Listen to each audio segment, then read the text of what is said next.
city, a little town where I'm from, where everybody's southern raised, just as good as they come. Backwoods and mossy oak and mud holes, and back then we only ate what the farm grow. Man, I miss some days how we played on them dirt roads, and out of towners came with respect, cause they know we all close. Yeah, southern pride, towing gun folks. Welcome to my city, I-75 South, just north of Live Oak. I'm from a city called Austin, Georgia, right on the border of Florida. I was raised on these dirt roads, mud tires, backwoods, really ride this is small town living, yeah. Now welcome to my city, time town, tonight, turn it up so they can hear it loud. We get it up with big trucks and heavy G's, pretty girls with moonshine and whiskey. It's nothing like our dirt roads, you can bet that, son. I'm from a city, by any means, we gon' protect our guns. I hang with the rednecks and geekies. We get up in big trucks in the backwoods like Indians and teepees. This the home of the mighty, mighty Vikings. Wildcats, blazing, Titletown license winners. Pretty girls with country grammar. When I say about Austin, Georgia, I ain't talking about Atlanta. This a different type of city, where the woods are pretty, but get gritty. You hear me? What you know about that 229? You can find us on the Florida, Georgia line, where I reside. I'm from a city called Austin, Georgia, right on the border of Florida. I was raised on these dirt roads, mud tires, backwoods, when we ride this is small town living, yeah. Now welcome to my city, time town, tonight, turn it up so they can hear it loud. We get it up with big trucks and heavy G's, pretty girls with moonshine and whiskey.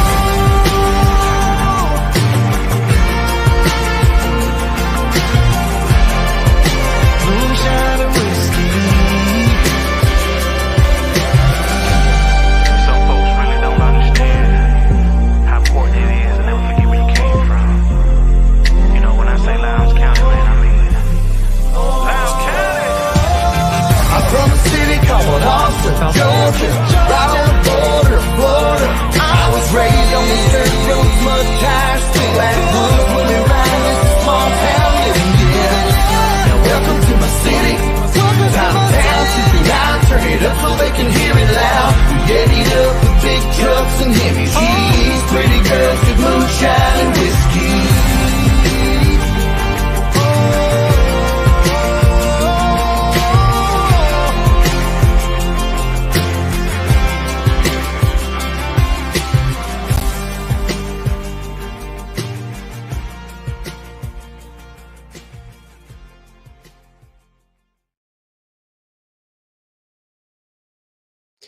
What's up, Lowndes County? Welcome to the Viking Nation Live. It's our weekly celebration of the One Lowndes community. I'm your host, Larry Godwin. You can call me LG. Just make sure you call me. That's all I'm asking for. Hey, before we get fully cranked up and talk about what's on a lot of your minds, probably all of your minds, was that game last week against Grayson and what it may portend for the rest of our season. So we're going to talk about all that. We're going to have a very honest, frank, but objective discussion tonight. And I think that's going to be the key word, the objective statements tonight. So before we do all that, I want to make sure I thank our sponsors that make all this possible. I want to start with the Pepsi Bottling Company. I don't really know if that's, I don't know. I don't think that's their name. I think it's just Pepsi of Valdosta. I've been saying it wrong for 2 years now, but I think, Doyle, you're correcting me. It's Pepsi of Valdosta. They are our title sponsor. They have fantastic products: Pepsi, Mountain Dew, Rockstar, Mountain Dew Energy, Spark, and the new Limited Lime Starry. So thank you so much to our sponsor of the year, and that is Pepsi of Valdosta. I also want to thank Kyle Conger with White Oak Investment. He's the guy. When I have a question about finances, he is the guy. Let me give you an example. Earlier this year, having a pretty decent year at work, made some bonus, that kind of stuff. Didn't know what to do with the money. I don't want to put it in just a regular savings account. Doesn't draw very much money. Not sure if I wanted to put it into the stock market. He gave me a couple of ideas and we went with them. And I'm so glad we did. So if you need someone to talk to about your finances, don't call me because I'm not qualified. But you can call a guy like Kyle Conger. If you don't have someone that you trust already, that's helping you with your financial planning and your retirement accounts, all that stuff, give Kyle a call. He's very good at what he does at White Oak Investment, 229-850-8848. I want to thank this guy too, because sometime this past weekend, my good friend Stickman, Tim Neesmith, sends me a text and he said, don't forget about that steak dinner you owe me. And I honestly replied to him, do I owe you a steak dinner? I don't remember. Did we make a bet? And he reminded me that we did. And it was based on my crimson colored predictions for the year. And I had Lowndes going possibly 9-1, possibly 10-0. And I said, I put a caveat. You guys have been watching me long enough. I said, if everything falls into place, this could happen. Well, apparently everything didn't fall into place. Instead, they fell apart. And so Tim reminded me, he said, dude, you owe me a steak dinner. And I will gladly honor my wager with him. So Tim, the next time you are in town, and yes, you got to come down here because I ain't driving to Atlanta to take you to a steak restaurant. So the next time you come down here, steak dinner, place of your choice. We can go to Jack's Chop House. We can go to Longhorns. We can go wherever you want it. We can go to the bistro down wherever you want to go, because I do honor my word. So anyway, I say that to say that Tim is one of us, right? He's got a company called A Shade of Perfection where he specializes in custom shades and blinds, has a fantastic product. If you need to make your house and window treatments beautiful, give Tim a call, 229-251-3479. You can also reach him at his website, ashadeofperfection.com. I want to thank these guys because, man, after this past weekend, I had a migraine. And I thought about calling these guys to treat my migraine. Man, because I think I had a migraine that developed up in Loganville, Georgia, middle part of the second quarter, and it lasted all weekend, went throughout the week. I still have a migraine. So, Josh, I might be giving you a call. If that describes you, give Josh Batson and Justin Haskin with the Migraine and Spine Clinic of Valdosta. They are your certified headache medicine specialists. They also sponsor our scoring updates on Friday night. So thank you so much, guys, for all that you do for the community and for this program. I want to thank Chandler Kudik. Chandler sent me a text today after he came by, cleaned the pool, got it in tip-top shape, made sure the chlorine levels are adequate, made sure the total alkaline. I have no idea what any of that stuff means, but he sends me a report saying what my levels are. And so I texted him. I said, is this good? And he replied, yes, this is great. This is what we do. This is where we want it. So if you are a novice at this stuff and you need someone to make sure your pool stays in tip-top shape, even heading into the cooler months where you don't use it as much, give Chandler Kudik at AquaWorks Pool Company a call, 229-415-0752. I want to thank these guys, Tony Green and Trey Hatcher, big time supporters of not just the Georgia Bridgman, but the Lowndes football program as well. You know, Tony, I think, shows up to, and his beautiful bride show up to the Smoke and Pig every Wednesday night for the Lowndes Coaches Show, just to show their support of this program. So I want to thank Tony and Trey. They've got a fantastic company called Imperial Auto Sales. You can reach them at imperialautosales.com or their two great locations, one on North Ashley Street, one on Bay Tree Road. If you've got an automotive question or any type of automotive need, give these guys a call. They specialize in finding cars that you need. imperialautosales.com. And I want to thank our newest sponsor. That's Jason Castleberry with Case Tree Services. Looks like a lot of trees have been cut down. A lot of limbs and things like that have been removed from houses, but there's still a lot of work to be done in this community to clean it up. If you need help, if you just can't wait any longer, give Jason a call. He specializes in tree cutting and removal. That's Jason Castleberry. And by the way, he's a Lowndes Viking as well. Tried and true, crimson and white through and through. Chase Garnto, write that down. That was a great slogan. So Chase is in the background, one of our super fans. So mention this ad and get free stump grinding with any tree removal. So anyway, thank you so much to Jason and all of the sponsors of this show. So let's go ahead and get into the program. Let's get my main man, Chase Garnto, fellow super fan, onto the screen. Chase, how you doing, buddy? Well, it's been a rough week. That Yes, it has, man. That it has. yesterday got a little better, but it's been a rough week. That's right. Hey, before we get cranked up with this, I want to give you my quote of the day. I've been thinking about this all weekend because you guys know the pattern by now. I try to fit these quotes of the day kind of into a theme for the show, maybe for the program, or for that kind of stuff. And I think I've got the perfect quote for the show tonight. It comes from the book of Proverbs, Proverbs 23:7. For as he thinks in his heart, so is he. Chase, I think we've got a confidence problem. That's why I said that. Because when we stepped on that field Friday night, you could tell by the body language of our team, they were not convinced they were going to win that game. That's a safe assumption. I mean, that's definitely a safe bet. It was we were there. It was rough. It was. And before we get into all the, it's very easy after a loss like this to respond emotionally. And that's what I try to discourage people from doing, right? Oh, what, Chase, you know it well by now. What's the LG 24-hour rule? Man, stay off social media, Facebook, Twitter, all that. Take some time, let it sink in. This one sank in, and the more it sank in, the worse it tasted. So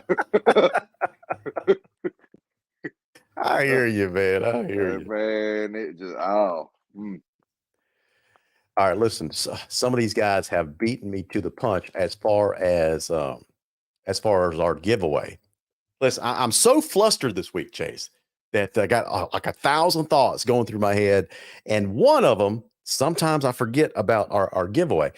Guys, if you want to go ahead and enter for tonight's giveaway, go ahead and enter this. I just put it in the lower left-hand corner of your screen. #OneLounge. Just go ahead and type it in. I'm going to leave it up there for a little while. Go ahead and type it into the comments right there. #OneLounge.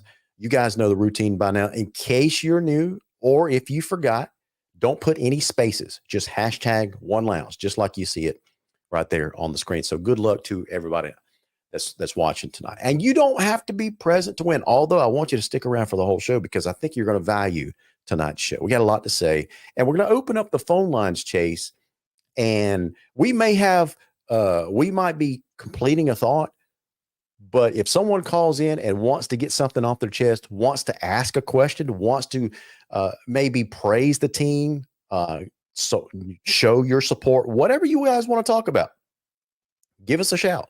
The number is 229-469-1205. So the phone lines are open. If you want to be shy and don't want to say anything and rather go ahead and type it into the White Oak Investment comment line tonight, feel free to do that as well. So we're in this together, right?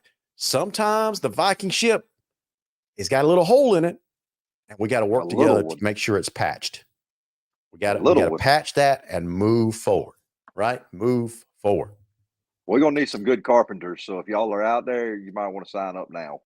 Okay. So listen, the temptation on a show like this is to go negative, right? Because I've been doing this a long time, and the people that are watching, the people that are going to be commenting, the people that are going to be calling in, the people that have already called me, I'm sure have called you, texted you, me, that kind of stuff. The tendency is to go negative. When we have a loss, especially a bad loss. And this, you can't sugarcoat it anyway. This was a really, really bad loss. Yeah, right? It was. Yeah, it was. So why do I come up with the 24-hour rule?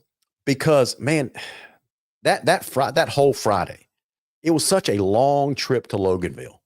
And it's a long trip to Loganville, Georgia. And then you get out, and it's not the fan friendliest venue to begin with. So it's not usually a very good night there. Then after a loss like this, you have to drive back, and it seems to take an eternity, right? Chase, I was in such a foul mood that I drove right by Bucky's and didn't stop. Didn't even think about stopping because I didn't want to see.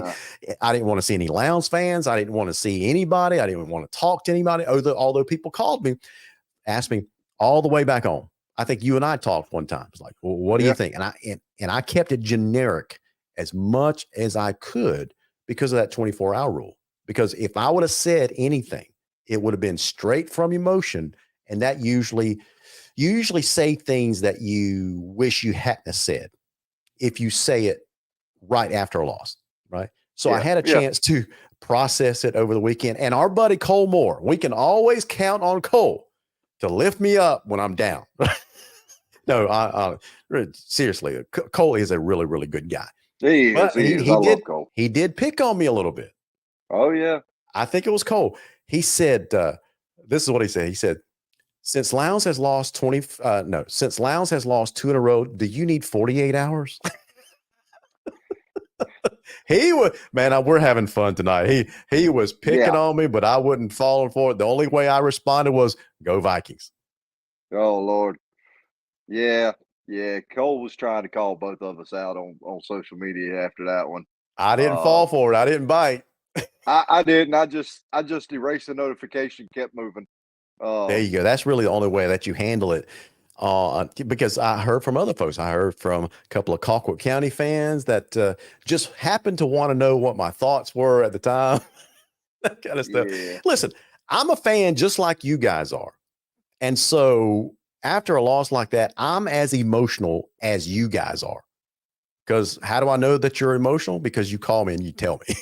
And I can hear it in your voice. I was talking to someone on the phone the other night in our game room, and it was a very robust conversation. So I walk out into the living room, and Ellen, my wife, she says, what was that all about? She thought that something major had happened in Lowndes County. And I said, nothing. It was just a disgruntled fan. They just need to get something off their chest. That's all. She says, oh, was this about Lowndes football? So yeah, they just needed to vent, get it off their chest. So I just let them talk. Just let them talk. Yeah, absolutely. Absolutely. Man, it was a long ride home, LG. I'll agree with you. It was a long ride home. And, I rode home with my 2 oldest boys, and because they made the trip with me, which made it enjoyable. Yeah. The whole way up there, we're cutting up, having a good time. We even pulled in the parking lot playing the new Viking theme song, just blaring it. And I've got a sound system in my truck, so we pulled up and the whole parking lot could hear it. That's right. So, and then you go into the stadium, and the bridgemen are playing, and they're hopping around, and they're doing what they do. And again, just didn't really travel well. Wasn't a whole lot of fans there. Just wasn't a whole lot of, like you said, a whole lot of passion, a whole lot of sense of urgency.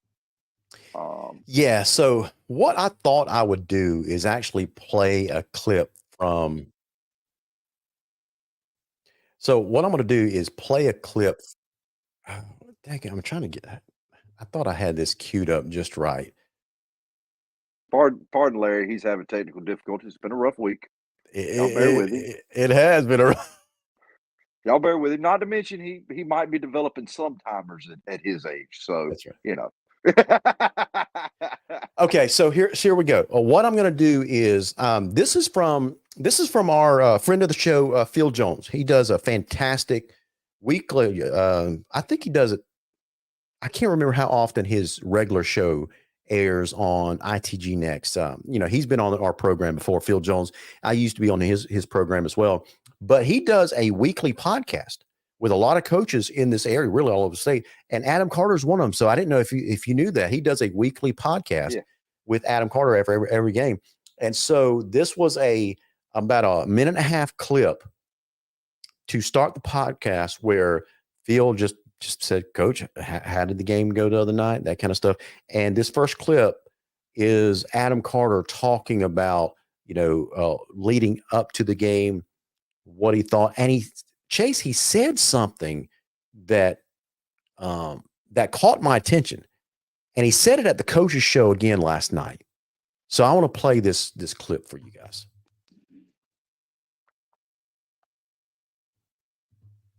Okay, so here it goes right here. Let's see, where is this? Dadgummit. Okay, here it goes. Can you hear that? Okay. Nope.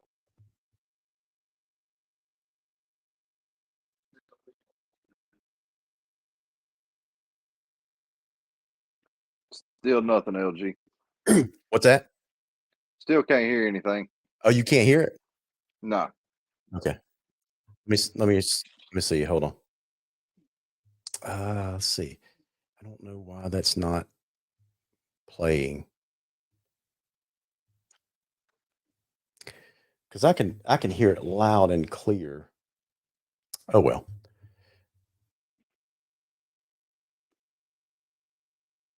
Oh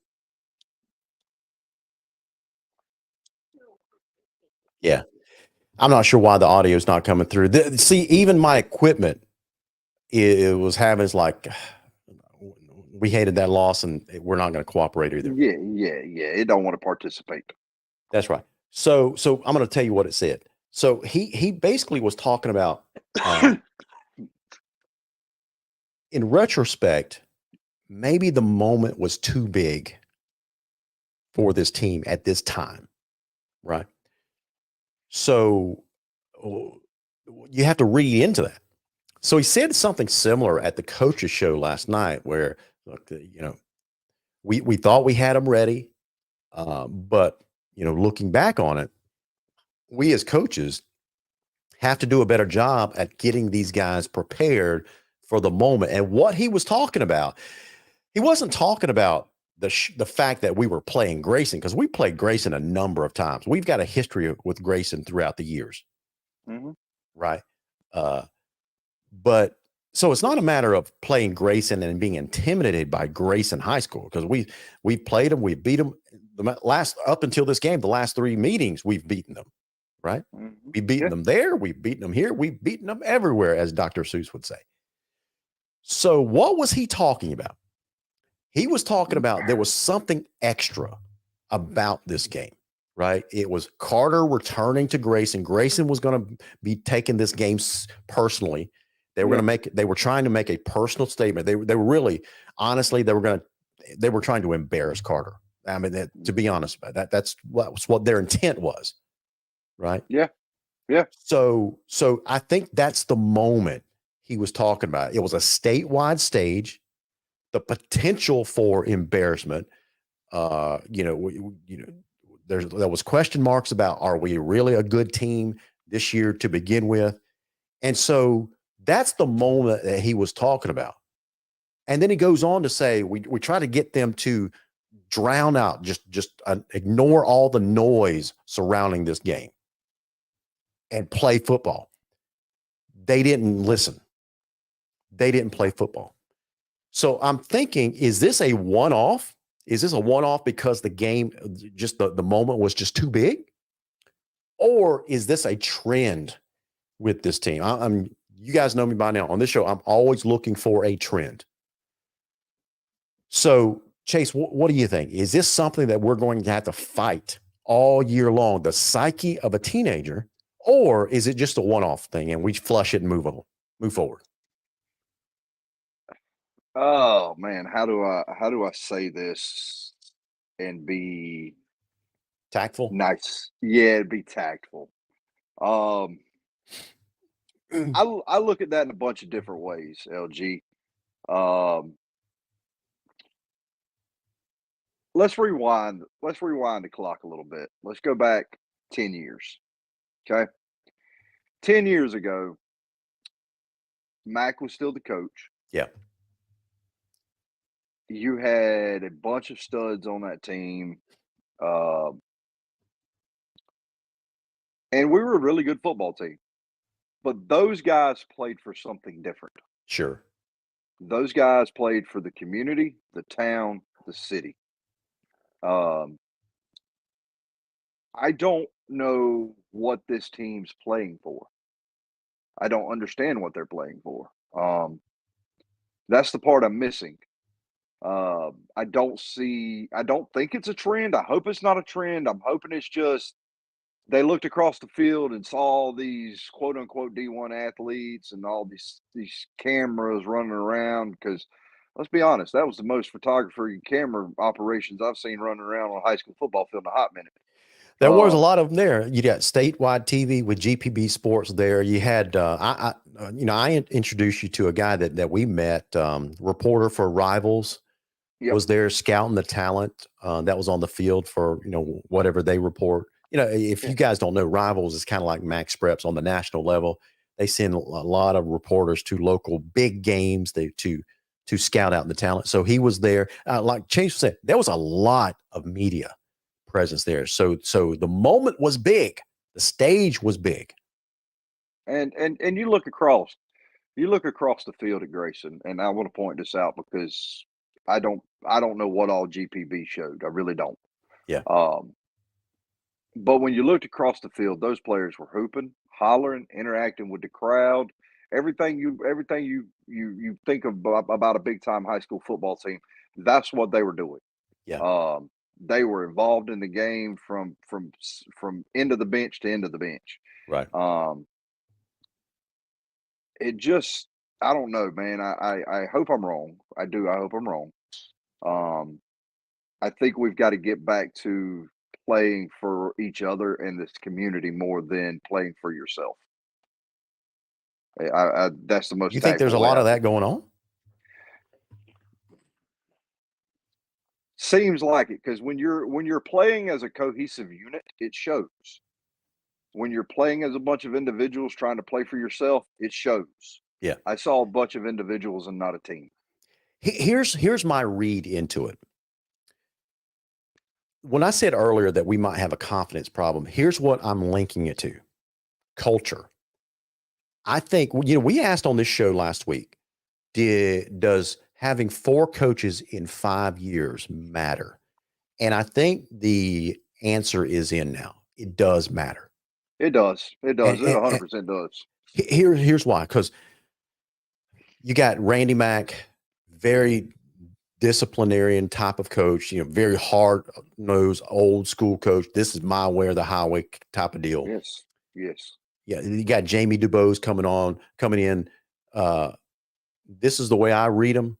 He was a player's coach, and we all know what that means. Mm-hmm. Right. Not discipline was not his top priority. Put it that way. You got Zach Grage coming in.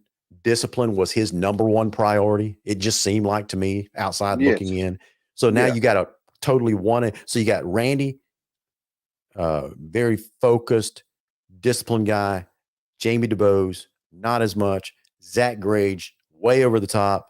Now you got Adam Carter. He's got his style that the kids are trying to figure out somewhere, not as intense as Grage, but not very far from it. But so he's got his culture as well. Man, I think these kids are suffering from identity crisis more than anything. Yeah, I 100% agree with that. If you're thinking that these kids can overcome that, look, you need to look at some big time programs. I can name. You've got FSU, you've got Florida, you've got Miami. Look at those 3 teams right there. They have struggled after coach, and it's been nothing but a constant struggle. Look at where FSU was a few years back. You brought in Willie Taggart, who, let's be honest, wasn't a disciplinarian. He was a player's coach, just kind of let everything just kind of run wild for a big, didn't really build a good culture. And then you had Mike Norvell come in, kind of strikes me as kind of like an old school Bobby Bowden coach, is all about the culture, all about building a culture within that program back to what it needs to be. I say that because it took Mike Norvell 3 years to get this program to get Florida State where they're at. You go back and you look at all the talent that the Cleveland Browns on the NFL level have had come through in the last few years. They've went through 4 or 5 offensive coordinators in the last 5 years. Sure. So and look at what it's done to that team. That offensive cohesion on an NFL level with paid athletes has been so obscure they couldn't get anything rolling. Sure. So if you think that it can't affect a high school kid that's been there 4 years and watched 3 different coaches come through, you're dead wrong. I don't care who you are. I don't care how good you are. That's going to mess with what you do. That's going to mess with how you perceive yourself. Because eventually you're going to start asking in your mind, well, did he leave because of us? I mean, yeah, there were outlying circumstances, but were we maybe the ultimate decision maker? Were we maybe the problem? Yeah. It's the way a kid's mind works. When somebody comes into their life and goes right back out of their life, it's one of the things where am I the problem? I don't think these kids were ever the problem. In fact, I know they weren't. I know a lot of the kids on this team. Yeah. But I do know that that's a lot for any program to overcome. Yeah. Let me stop you right and let me just interrupt you for a second. There's a comment that's on the screen that caught my attention, and that's from someone named Aaron Hudson. He says, "Hey fans, this game was personal. That's it. Grayson got their closure with Carter. That's it." Now, Aaron reached out to me earlier this morning, and he's a Grayson fan. So, he asked me if, he could come on to the show and talk about football, that kind of stuff.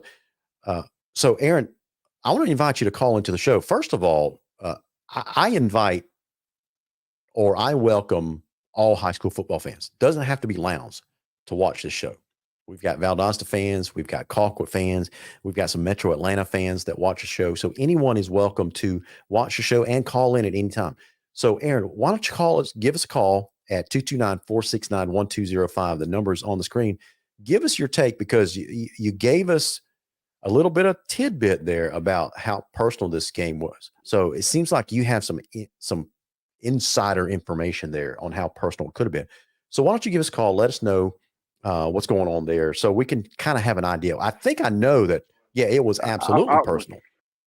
It felt personal. I'll give you that. Even from a fan's perspective, it felt personal and it looked personal. But why was it? This is my question to Grayson fans if they want to call in. Why was it so personal?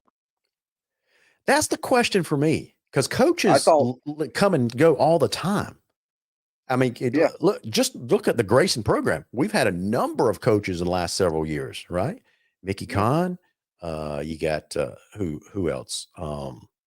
Christian Honeycutt, Adam Carter, and now you have a new coach. So they've had just as many head coaches in the last number of years as probably Lowndes has. So I don't know why they took this one so personally. Yeah, but apparently they did. Because you talk, and it ain't no secret. I've got a player from down here that I've known since he was a little kid. Yeah, Colin Fox. His mom was on the program a couple of weeks ago in the comments section. Yeah, his mom.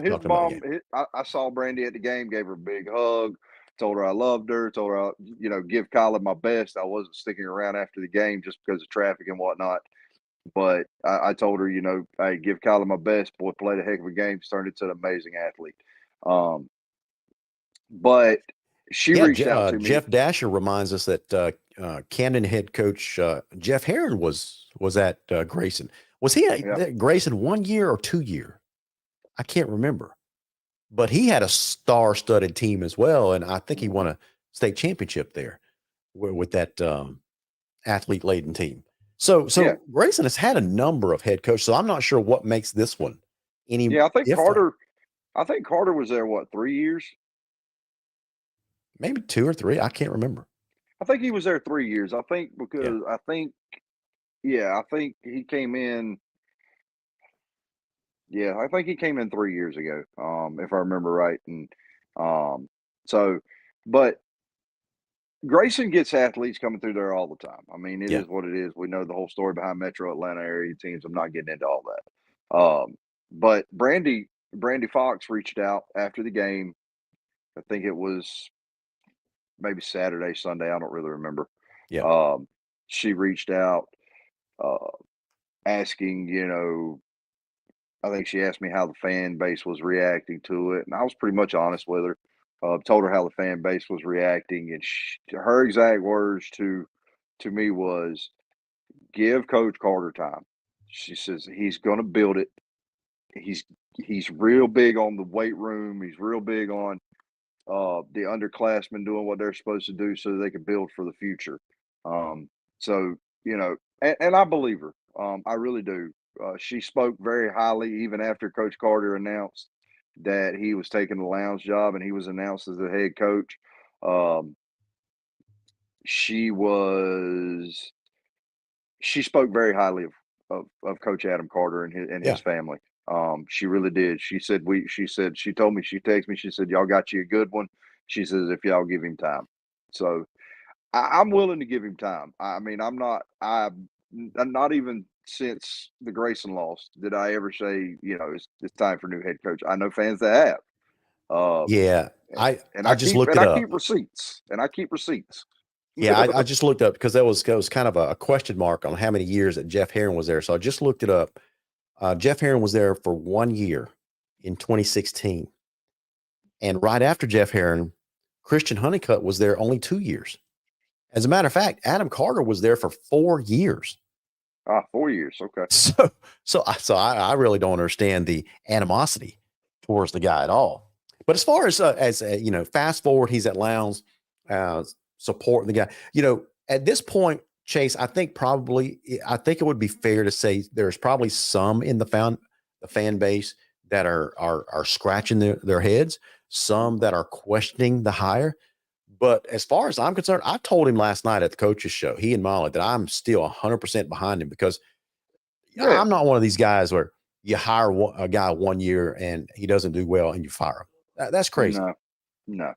You can't build anything doing that. And you got to give 3 to 5 years, somewhere in that time frame, will give you a good idea of where he's taking the program. I feel like, and I may be way off base. And listen, guys, y'all can come at me and Larry from 1,000 different things, say 1,000 different things. Yeah. We're fans just like y'all. We have no say so over that program, none at all. And LG will tell you that just quick as I will. Um, but we do what we can to help the program. We're here to build it up, not tear it down. Um, and we're here to build Coach Carter up, not tear him down. And Absolutely. so I'm not going to sit here and point fingers at one coach did this or one coach did that. I'm not going to do that. Now, if y'all want to ask football related questions as far as what do you think should have been done differently or things like that, I'll give you a football aspect all day. That's But right. I'm not going to trash talk Carter if that's what y'all are hoping for. Absolutely. And that's not going to happen tonight, at least from you and I. So we're here to support the program. We're going to build it up. Now we are going to be as objective as Yeah. we possibly can. Cause I've told you guys many, many times, if you are wanting 100% objectivity, this show's not for you. If you want somewhere between a homer and objectivity, then this show is 100% for you. Now, Because me and LG, you need to tell them now. Me and you've played around with the idea of building a different web-based show on the website where fans could pay to watch, and LG could be like a moderator and get somebody on there to go toe to toe with me, kind of like Undisputed every week. And we could sell tickets to it because I promise you, LG will tell you it'd get heated pretty quick. it was, we've been playing around with that idea. I'm not sure if I like that idea or not, but we are playing around with that idea that having a second uncensored type of show that's behind a password protected deal where if that's what you guys want, then that's what you're going to get. Now, I'm not going to take part. Like Chase said, I'm going to be a moderator, but the idea is to have Chase as the lounge guy and to have an opponent on there and just let them go at it. It is like trash talk. It's like the Royal Rumble of trash talking when it comes to high school football. If that's what you guys want, then we could put something like that together. But it's going to be behind a paywall because I'm not going to have the entire public watching that thing. You know But now, as far as the football side of it, guys, I'll be honest with you. I was there Friday night. Yeah. That is a big team. They are big. They are strong. They are fast. They are athletic. Yep. They are. Their quarterback, the whole time I'm watching this game, their quarterback looks small behind their O line.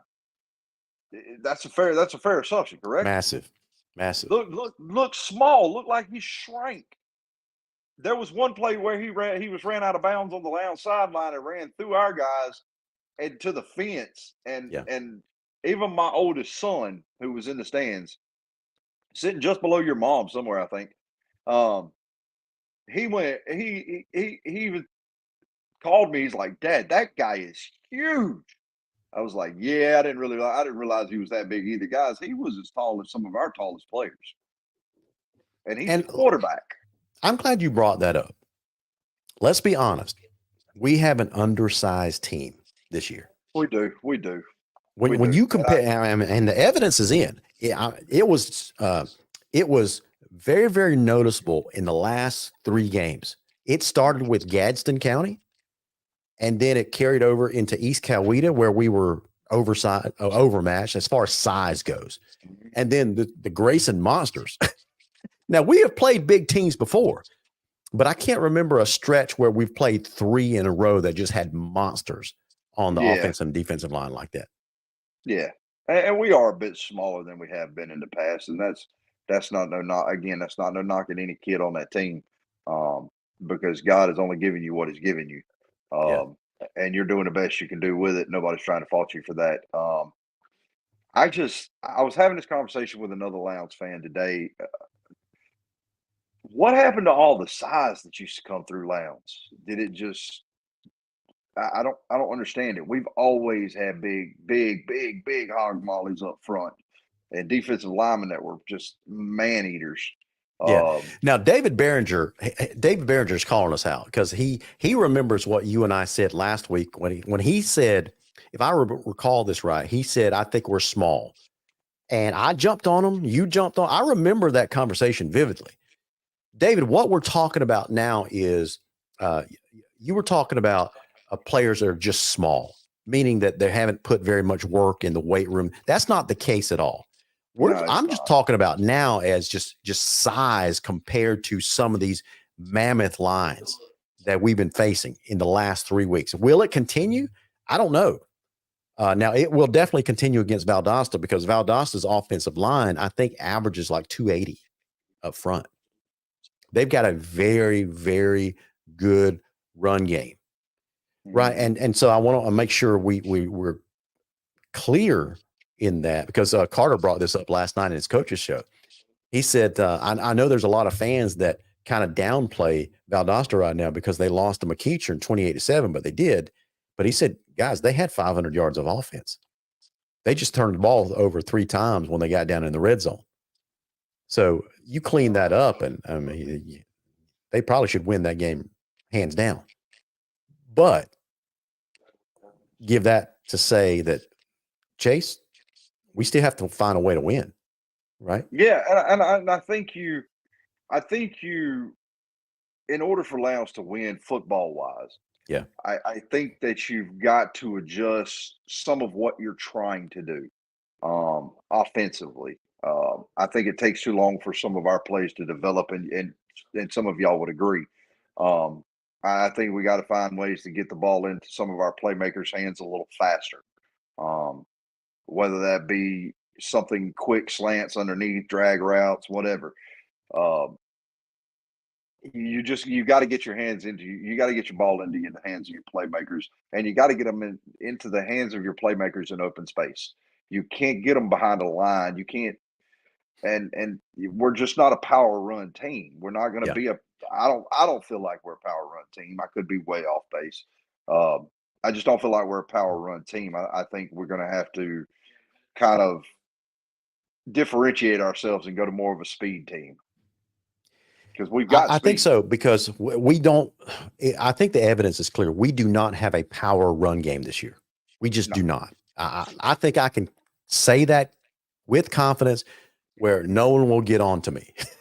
Right? Yeah, and it's not guys, please, Smoke, I know you're a fan of the show. It's not that we don't doubt that you can run with power. It's not that. We've got to get you out of the backfield so that you can show some of that power. But you're getting stuffed up in the backfield trying to run between the tackles, just not going to work. Yeah, so when I say that we don't have, it's apparent that we don't have a power run game. I'm not talking about being able to run the ball. I'm talking about being able to do what Lowndes teams have done in the past, is running right at teams. You know, we remember the fabled Mayflower Moving Company, right? When we had road grazers up front and we just moved bodies out of the way. Bulldozers. That's right. So what I'm talking about is we don't have. Now, they could completely flip the switch and turn into that team. I don't know, but through 5 games, we just haven't shown that we can just run right at a team. Yeah. So what do you do? Now, you've done play calling in the past. I've never been an offensive minded coach. So knowing that you've got a team that, lack of a better word, refuses to move people out of the way. Okay. Mm-hmm. You can't abandon your run game altogether, can you? No. So no, what do you do? You use the short passing game as an extension of it. You got to hit your slants, your digs, your quick hit stuff. Look, Tom Brady was the best I've ever seen at it. He'd 5 yard you to death down the field. And even if it's 3 yard, little quick 3 yard slants, you get 3 of those. You got a yard. You're what, 4th and 1, if that. You could convert that in just about on any night. Yeah. Lowndes' run game will convert on 4th and 1. Yeah. Especially when you got a quarterback like Marvis who can run. And I think you've got to put Marvis back into the run game. I think you've got to start letting him pull the ball. We haven't seen Marvis pull the ball a whole lot this year. I don't know whether that's by design or maybe protection of Marvis. I don't know. But you got to get Marvis back in the run game. Marvis was lethal in the run game last year alongside Smoke and Road Dogg. So you got to get Marvis. That's his specialty. That's one of the things he does really, really well, is run the football. That's so right. You got to get him back as being, because if I'm a defensive guy and I'm going into a game knowing that the quarterback's just going to hand the ball off every time, when he goes to hand the ball off, I'm sending everybody at the running back. Don't worry about the quarterback. He's not going to pull it. That's right. So you're becoming one-dimensional instead of two-dimensional in your run game. So I think with the size of our guys up front, you might be able to cut block, use some different blocking schemes up front. Let Marvis pull the ball. Let him get outside where he can do some damage. Get the ball quick hit slants into Jalen Carter. And I can't remember the other guy. Help me out. He caught a couple of passes last week, not against Grayson, but against East Coweta. You talking about Leighton? Yes. Leighton Proctor? Leighton Proctor. Yeah, you get those two in quick slants up underneath. Make those safeties walk down. Make those corners walk down a little bit to protect that quick slants. Then you go to your big targets on the outside in Aiden Sifa. Because I really think that you got to find a way to get that kid more involved. I don't care what you got to do. You've got to find something to get that big monster involved. Right. Hey, let's go to the phone line. Hey, caller, welcome to the Viking Nation Live. What's on your mind? Hey, LG, it's Aaron Hudson. How you doing, sir? Aaron, my man. Listen, Aaron is virtually behind enemy lines. So first of all, Aaron, I welcome your courage. No, kidding aside, I appreciate you calling into the show. No, it's all good. Like I said, I reached out to you earlier today, and I watched your guys' show. Of course, you try to watch everything. You know, you're a fan. I got a kid on the team that plays. That's right. So you kind of find some stuff during the day, you watch it. So I was watching your show, and so I have some like insight as far as kind of what you guys are going through right now. Okay, it's just growing pains right now. But also, Lowndes, you guys got to know that game was personal. It was nothing but personal. That Game 5 has been talked about ever since Christmas break. Game 5. Because a whole lot of people don't know exactly what had happened with Coach Carter taking the Lowndes job and leaving Grayson. All right, let me just go ahead and stop you right here. Okay, before we get into all that. Now, I'm going to say this as tactfully as possible. I don't want to rehash, sore feelings, that kind of stuff of kids that how they felt towards Carter. Okay, because the purpose of this show, Aaron, is not to try to embarrass the Grayson kids or embarrass Adam Carter or whatever. So Right. if that was the next part of your statement, I just want to go ahead and skip past that. Wasn't it at all. Like, guys, you got a good coaching staff. Don't get me wrong. You got a great coaching staff. And actually, you got one of the best recruiting coordinators probably in the state, and Coach Fred Mitchell that came down with him. Sure. Coach Fred's great. You guys are on the right track. But the thing about it is it's going to take time. It's growing pains. What a lot of people also don't realize is Coach Carter, when he came into Grayson, he was handed the keys to a brand new Ferrari. Okay. You know what I'm saying? And he won a state championship that year. I mean, that was probably one of the best teams ever in the state of Georgia, that Grayson team that won the state championship and just smoked Collins Hill that year. Sure. And you got gifted a D1 quarterback as well, right? Right, exactly. So, I mean, it was one of those games. It was just built up. It was nothing but, it was a personal game. It was one the kids. It was just personal. Gotcha. Okay. And the kids just went that extra mile. But like I said, it was also a 7A game. So it's just Aaron, one of the things. Aaron, would this be a fair assessment? It almost looked to me, Chase, you can comment as well. It almost looked to me like Grayson was playing a rivalry game when Lowndes was not.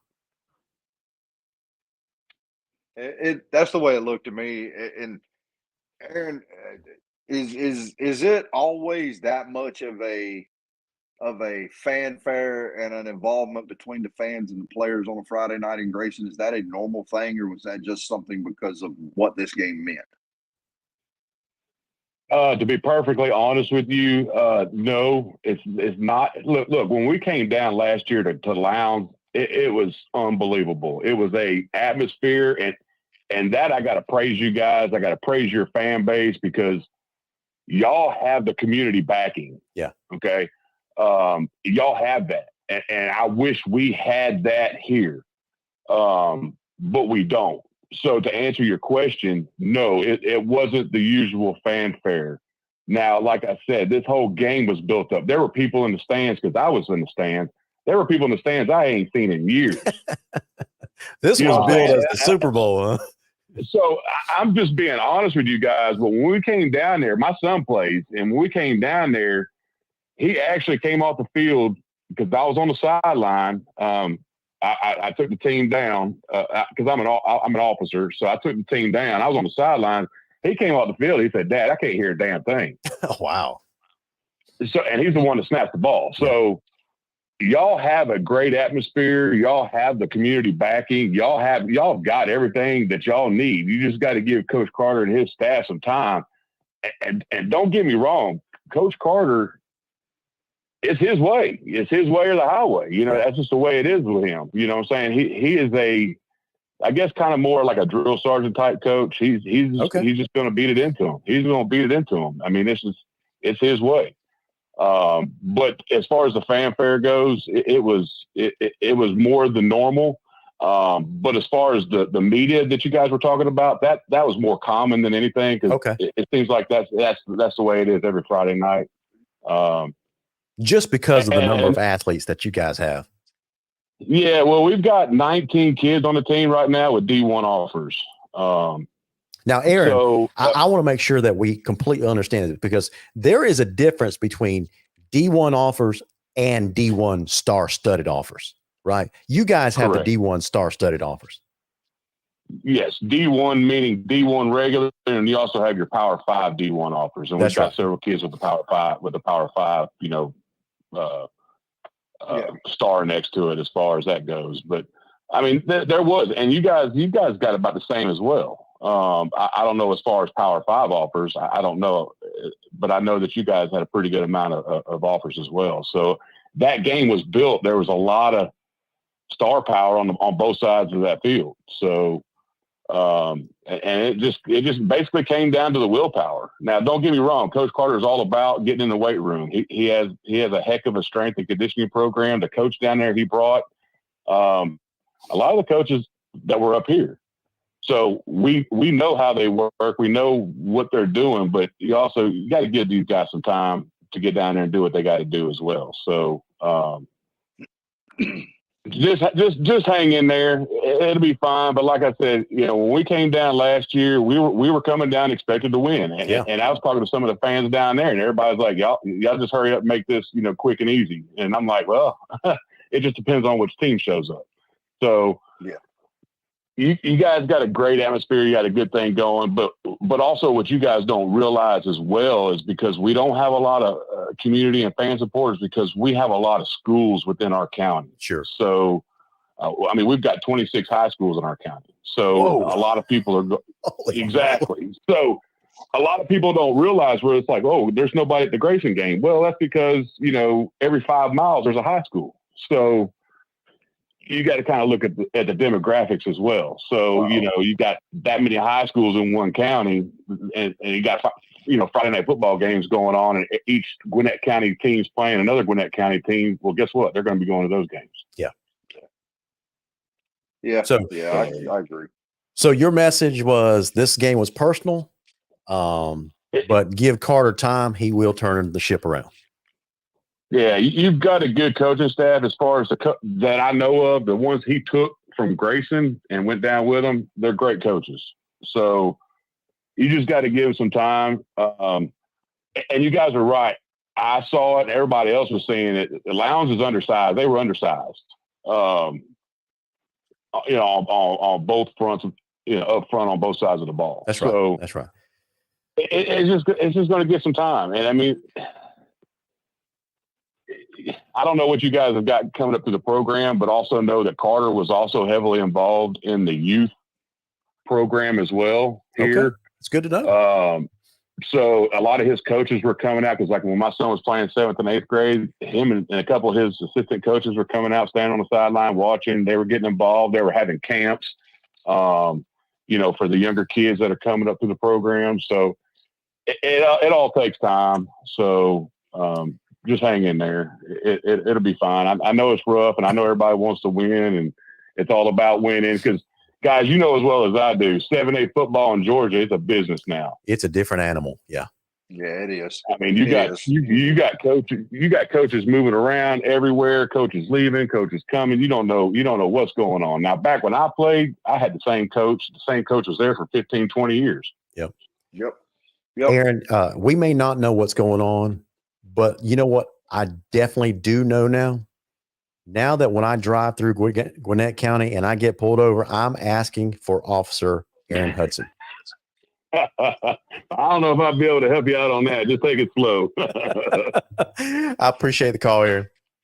All right. Y'all have a good one, man. I enjoy the show. Yes, sir, man. Appreciate it. That was pretty good. Pretty good insight from Aaron there. Yeah, that this makes I don't know if any of y'all know, but I have a middle schooler that plays football at Hayhira. And I have some friends that have kids at Pine Grove. So I follow those two programs pretty heavily. I have noticed that Carter's staff has started showing up at various different middle schools, whether it be practices, games, whatever. They have taken a vested interest. I know for a fact that Coach Fred Mitchell was at the Hayhire and Lowndes war yesterday, because that's the best way I can describe that game.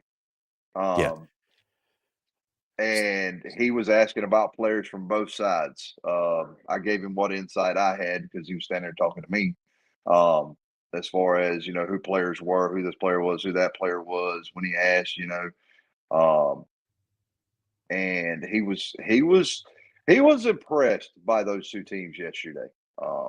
As far as and those two teams on the field together were very size. They had some size to them for middle schoolers. They were some very big boys out there. Yeah. So size is coming. Size is coming. I just think Lowndes has been on a couple of down years where they just didn't have no size that came through the program. Yeah, absolutely. I don't know what that's due to. I don't know if that's something that you could point at and say, well, it's this or that. I don't know. However, I do know that if Lowndes fans will be patient just a few more years, there's some size coming up through the ranks. Yep. Now I'm gonna call an audible on the show and do something that I haven't done in a very, very long time, Chase. Chase is kind of a little nervous right now. Hold on, that's a check with me. Check. I'm gonna check down. I'm gonna check right here. Okay, to answer the, not to answer a question, but I think Clint Cornelius hits the nail on the head as far as the mood, the sentiment in the Lowndes fan base right now. They're not worried, but they're concerned. And here's the concern right here. Not against Carter by no means, just concerned, don't want to be a Tifton. Because we've seen high school programs spiral out of control down the drain in a hurry. I mean, it can change on a dime. So I'm not one to take winning for granted. We don't take, when we play on a Friday night, I don't automatically assume Lowndes is going to win. We have to earn every inch on that field, right? So here's what I would say to Clint.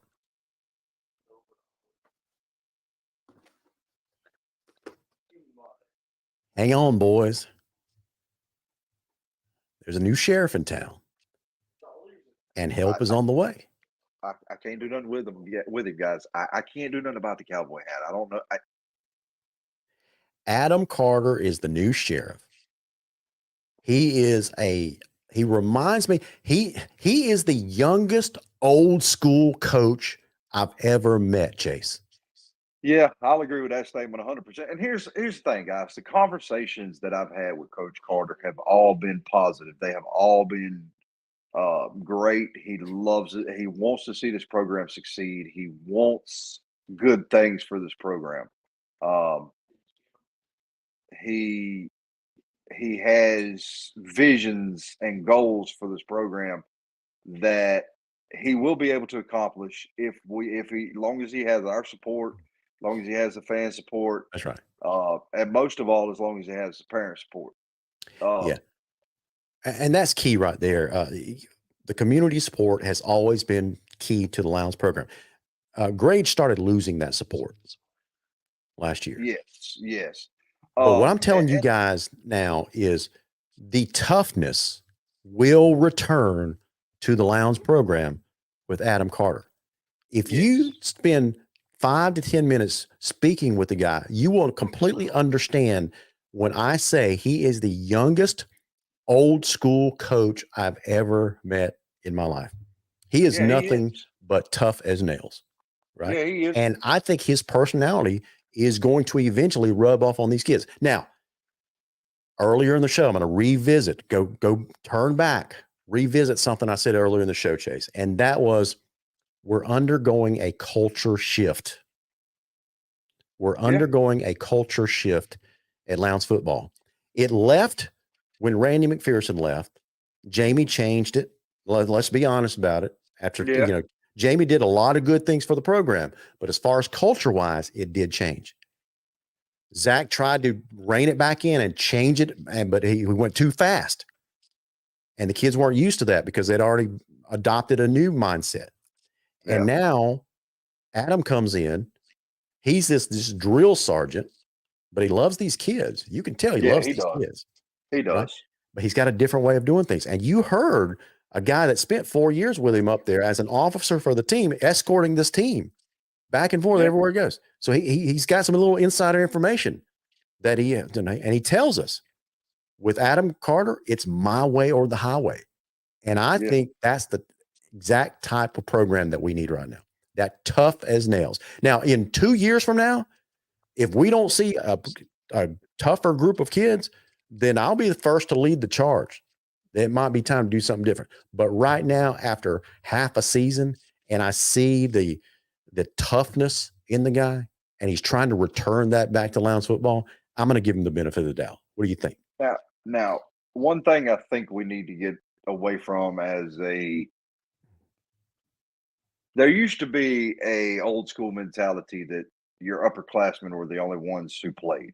Your seniors, your juniors. We got to get away from that. Got to. You got to. The best 11 have got to be on the field at all times. It don't matter if that's a freshman, a sophomore, junior, senior. It doesn't matter. The best 11 got to be on the field. All right, so I'm going to make a deal with you guys right now, Chase. I'm going to pull another audible. Uh-oh. I tried to stay out of the comment section because they were going off about your hat, man. Listen, Jerry Safford. Oh, my God. I'm knocking things down, getting so excited about it. Jerry Safford says this. You need some overalls and be a down-to-earth plowboy. So Greg Maddox follows that up with, we're the plowboys, not the cowboys. So I'm going to make you guys a deal. We whoop Valdosta next Friday night.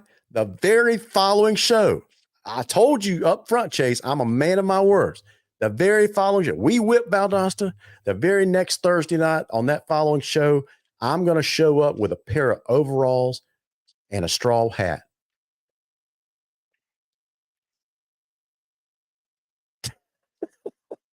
Oh, dear God. We got a deal? Adam Carter, Fred Mitchell, you guys watching?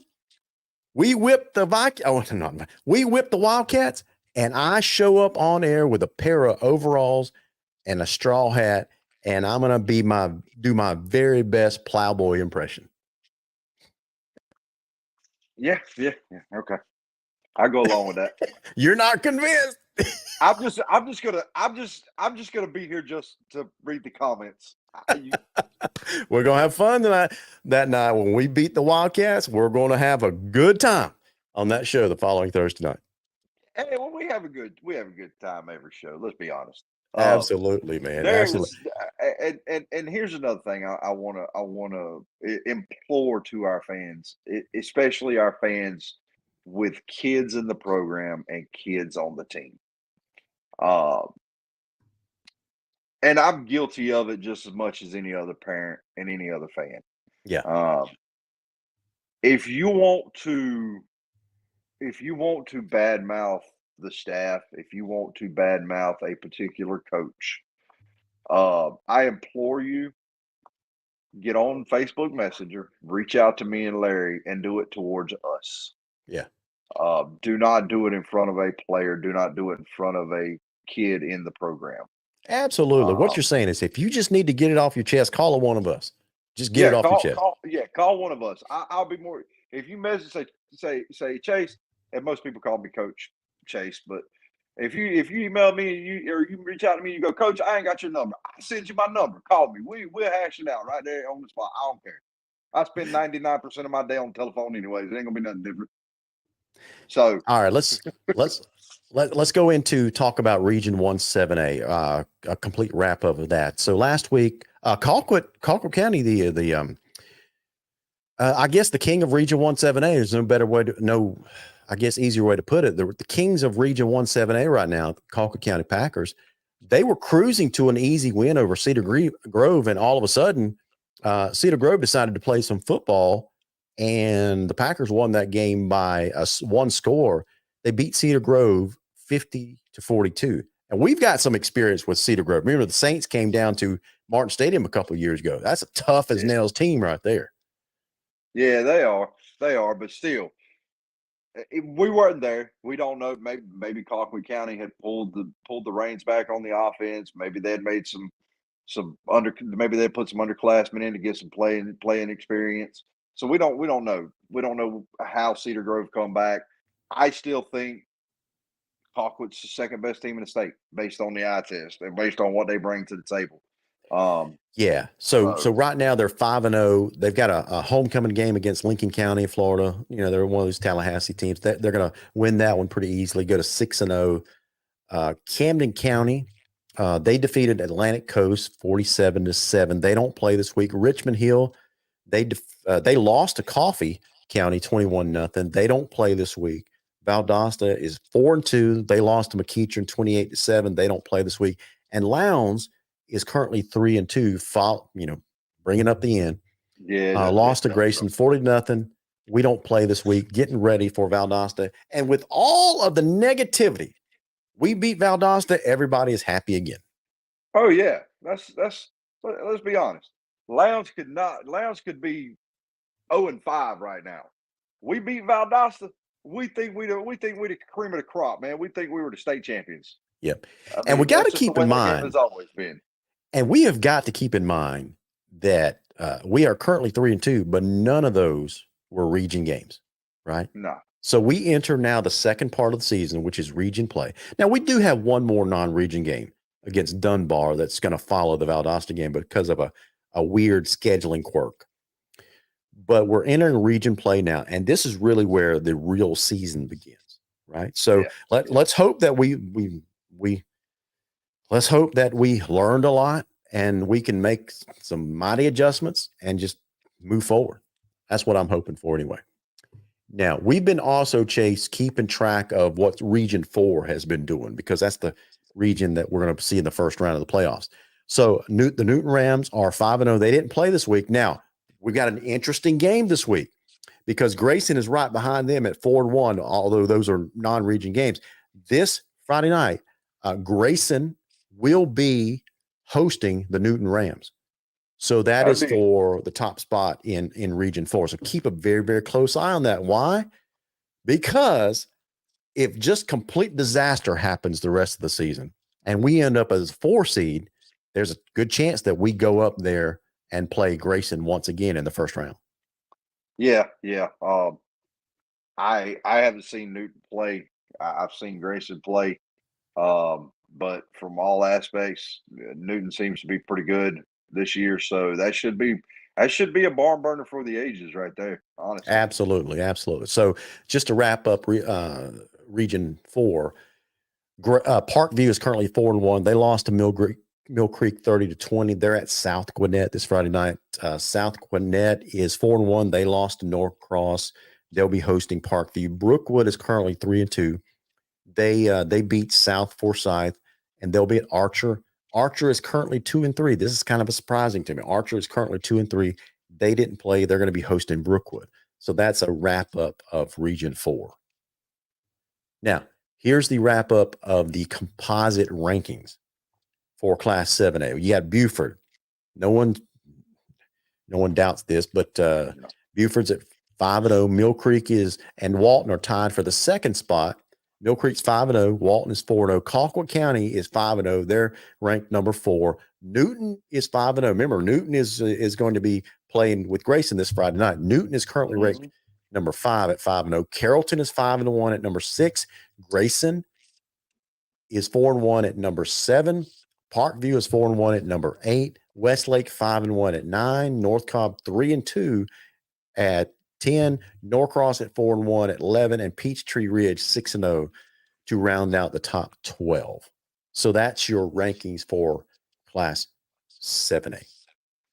I still think Colquitt's second best team in the state in 7A. I just don't see how, and I don't get a vote. Larry don't get a vote, but based on everything I've seen, they're I don't know. They're just. Yeah. It's just hard to imagine that somebody would put Colquitt that far down the list, considering how they started the season red hot like they have. That's right. So now David Griffiths, he's got an interesting comment. He says, what if Lowndes wins out, especially after this loss? Hey, you never know. Miracles happen every day. That's a great thought. That's a great thought, David. I love the way you think. Now, I would be thrilled to see us win out. I would be thrilled. That means that we would have an 8-2 season, right? and a number 1 seed in the playoffs, and we would probably not probably, but we'd be hosting a first round game. I would love to see that play out. But Yeah, I David, would too. let's be honest, we have a lot of work to do to get to that point. We got a lot of work to do to get to that point. Can we do it? Absolutely. Yeah. If you change up what you're doing schematically, and just completely basically take everything you've done so far, ball it up, throw it in the trash can, and let's do something different. Let's do something nobody expects. Let's pull something, a rabbit out of the hat, something. Well, I'll tell you what no one would expect. leading into my next question, and that is, I've been, I'm sure you've had this question. I think you even asked me this question this week. It's like everybody saw our quarterback Marvin. He got hurt during the Grayson game, so I was being asked, is he going to play? Is he going to play? Is he hurt? What kind of injury? I don't know what kind of injury. We don't know, but we were told by Coach Carter last night at the coaches show that he fully expects Marvis to play against Valdosta. He's been practicing this week, had the green jersey on. Everybody knows that's a no-touch jersey, right?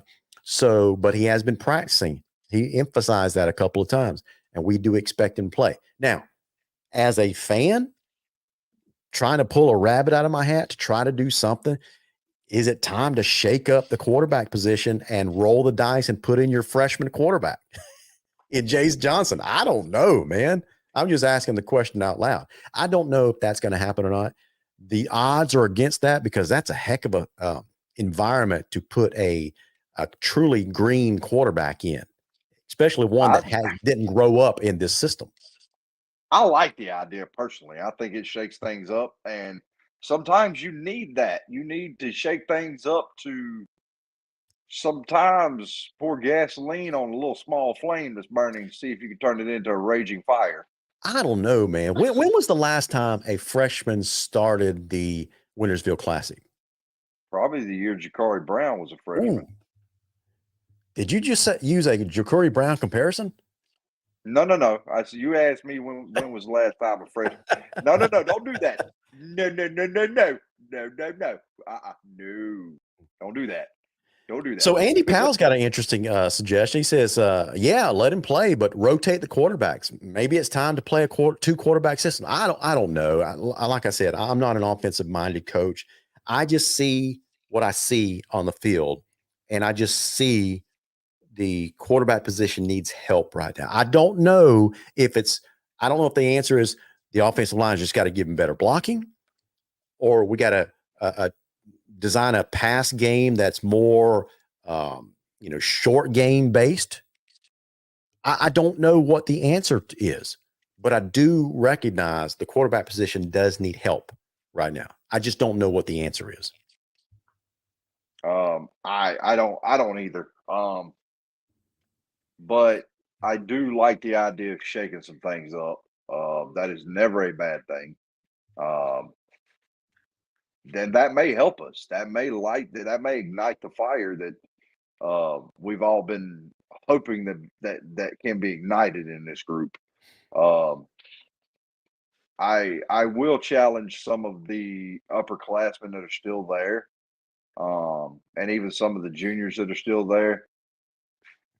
Step up, get vocal. Get vocal. Let everybody know that you're here, that you're willing to be the leader. And lead by example. Yeah, absolutely. And we cannot forget. To me, football is like the ultimate gladiator team sport, and that's the key. It is still a team sport. We can say the quarterback position needs help, but there's a lot of positions. There's a lot of position groups in our program right now that needs help. So I'm not one to put this on the quarterback, but we do need help in that position. We need help at the offensive line. We need help tackling, back to fundamentals. Man, I don't remember a time when I'm seeing tackling this bad from a Lowndes defense. Yeah, me either. I mean, it's a lot of arm tackling is basically all the problem is. LG, you just got to get back to fundamentals. Get back to teaching them how to wrap up, near shoulder, near hip, wrap up, take them to the ground. it's easy to get caught up trying to look pretty. Stop trying to look pretty. Just make the tackle. Now, Clint Cornelius is having his bipolar moment. Now, I'm just kidding, Clint. Yeah, I know you don't, because that's a serious thing, deal. I'm just kidding. So, because I just a few minutes ago I said Clint's got this rosy ideas. Hey, what if we? Was it Clint? Somebody said earlier, what if we just go undefeated the rest of the way? That would be a great scenario. And now here's Clint raining our parade. He says, hurts me to say this, but my gut tells me we won't make the playoffs. Hope I'm wrong. Clint, I hope you're wrong too. What's the matter? You can't say stuff like that out loud. Are you kidding me? I'm just kidding. Just for comedy there. But it is a thought. It is a thought. Now, one of the things that I want to do, Chase, tonight was just tell people, instead of telling people what I think, I want to tell people what I saw. That's what, I've gone through. If you've been in the corporate world for any length of time, you always are taught, especially if you go the management track. So I've gone through management development programs at different corporations, that kind of stuff. And they all have something similar in common. And that is when you have to assess a group of people or someone that works for you or something like that, you have to be objective. You can't lead with a statement like, I think that you are this. I think that you're doing that. No, it has to be something that you've objectively observed, right? So here's my assessment of the program so far. What I saw Friday night was I saw a team that did not have the fire that it takes to play a 7A ball game, right? Whose fault is that? I don't know. I'm just saying, if I tried to assess blame, that would be subjective. But I'm trying to be objective. I'm just trying to report what I saw. I saw a team that did not play with fire, the fire in the belly. Yeah. I saw an offense that was not productive in the run game or in the pass game. Yeah. I saw a defense that arm tackled a lot. I saw a defense that was as porous as Swiss cheese. That was an objective statement, right? And the stats bear that out. In defense of the objectively speaking, in defense of the defense, that was probably one of the fastest paced offensive teams I've seen in a good little minute in high school. Yeah. That as soon as the ref was placing the ball and signaling that they were snapping it. I mean, they weren't giving the defense time to do anything. No adjustments, no substitutions, no nothing. They were going. It was bam, bam, bam, bam, bam, bam, bam. And I personally love that. I love that brand of offense. It keeps the defense on its heels, and it kept us on our heels. We were on roller skates. Yeah. We didn't know what to do, and that's just what I saw. I mean, like you said, there was just no sense of urgency, no fire in the belly. I mean, that's just I don't know whose fault that is either. Yeah. So here's something I've done every week. Let's just go through the stats. This is another objective measure of what the team did as far as output and productivity. Okay. So the passing game, Marvis was 6 for 11 for 30 yards. Jace was 4 of 6 for 15 yards. Although when Jace came in, especially in the latter part of the game, he did go against Grayson's twos probably. So, but the entire passing game productivity that night was a staggering 45 yards. Now, wow, the rushing game was not all that better. 33 carries for 46 yards. 33 carries, 46 yards for a grand total of 91 yards of total offense. I will have to do a lot of research, and I'm not going to because it would just take too long and be pointless. But I would have to do a lot of research to go back and try to find a Lowndes offense that was held to under 100 offensive yards. Yeah, you'd have to go back a long ways, I'm sure. That's how bad it was. Yeah, I think I brought this up on the way home when I was talking to you. The last time that Lowndes was held scoreless was, I believe, 2016 against Moultrie. Yeah. At home, I think, against Moultrie at that. 2016 against Moultrie. Last time we were held scoreless. I'm going to look that up. I think that's correct. I think that's correct. You could be. You could be. I'm just going to look it up. I'm under the Ronald Reagan model of doing things. Trust but verify. Yeah, yeah. But I mean, even with that, man,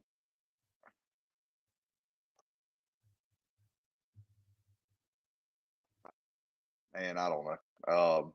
You kind of your audio kind of cut out there. What did you say?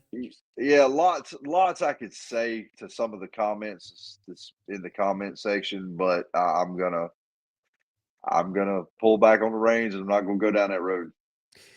Yeah, listen, I'm going to give our fans a break, mainly because I think most of these comments are still born out of frustration more than anything. There was one that ain't bored out of frustration in there that I would love to invite that guy on that other show that we were talking about. I saw it. I know what you're talking about. I know what you're talking about. Yeah. Okay, so you said 2016, the last time we were held scoreless. No, we did lose to Colquitt County in 2016, but it was not scoreless. We actually only lost by 7. It was a very, and it was at Colquitt County, I believe. It was a very high scoring game. We lost 42-35. Okay. Maybe it was the year before that. I think Michael Barrett was still the quarterback. Okay, so can you remember the last time Lowndes lost by a 40-point margin? No. It has happened before. Really? Under Randy McPherson. Now, just like Adam Carter, it was Randy's first year. In 2002, all the way back to 2002, he lost in the first round of the playoffs to Lovejoy 43-3. Wow. So it does happen. It does happen. Yeah. Yeah, unfortunately. All right, so let me just go ahead and finish up these stats. So we talked about now the receiving guys. Jalen Carter was the most productive with it. He had 4 catches for 29 yards. You're right about Mr. Waffle House. That dude is always open. Just look for it. He's going to be open. All you got to do is get him the ball. He doesn't drop many. I think if you look up his drop passes for the year, I think it might be 3. That's right. That's right. So Daryl Britt, I told you a while ago, these Wildcats, they're always lurking. Daryl Britt is of Valdosta Wildcats. He says, "Nice hat, LG. Good to see you, my friend." Daryl, good to see you, buddy. And hopefully you'll still be my friend after next Friday night when my Vikings cream your Wildcats. No reaction? No nothing? Said it with a straight face, had a cowboy hat on. Chase, you still with me? Yeah, I'm here. Okay, it looked like your screen was frozen. No, I was trying to read the comment section. Yep. Candace said, "That's mine. Now y'all see why I talk so much trash." Yes. Jalen Carter's her baby. That's right. Now, just because Candace likes to talk trash about that, the next time that Jalen drops a catch, I'm going to call Candace, say, "What happened? Did you not coach him up? What in the world?" I'll get blamed for it. That's right. That's right. All right. So, just last couple of minutes of the show, guys, we're going to wrap things up here. Listen, next week we will go into the Valdosta game in depth, including a history of the game or the series. We'll have a couple of Wildcat, hopefully a couple of Wildcat super fans onto the show to talk about that. I might even let them go head to head with Chase on the screen to give you guys a sneak peek of some of the things that we're batting around. He's just licking his chops now. But give it back to you with shipping and handling. I love it, man. I love it. Okay, just to remind you guys, for a chance to win the drawing tonight, just going to be one T-shirt tonight. Chance to win the drawing tonight. And Steve Browning, I still owe you your 2 T-shirts, so hold tight. We're going to get those to you. So if you would like to enter for your chance to win, go ahead and put into the comments #OneLounge, just like you see right there on the screen. Now, For you Wildcat fans, just like Daryl Britt, you're still eligible too. But if you win, I would love to see you wear that Lounge Viking t-shirt all over town. I'm just saying. But Daryl, you're welcome to play the game as well. So hashtag one lounge. So let me go ahead and cue that up just like that. And I'm going to go draw. Who's it going to be? Who's it going to be? Who's it going to be? It's going to be Luke Bush. Luke Bush. Luke. Congratulations, man. Congratulations for winning tonight's drawing. I will bring you your t-shirt tomorrow, same place, same time. And Luke knows what I'm talking about. So anyway, guys, thank you so much for joining us on the program tonight. Listen, it was an emotional loss. Last couple of weeks has not been fun, but we're Lounge Vikings, and let's just remember that.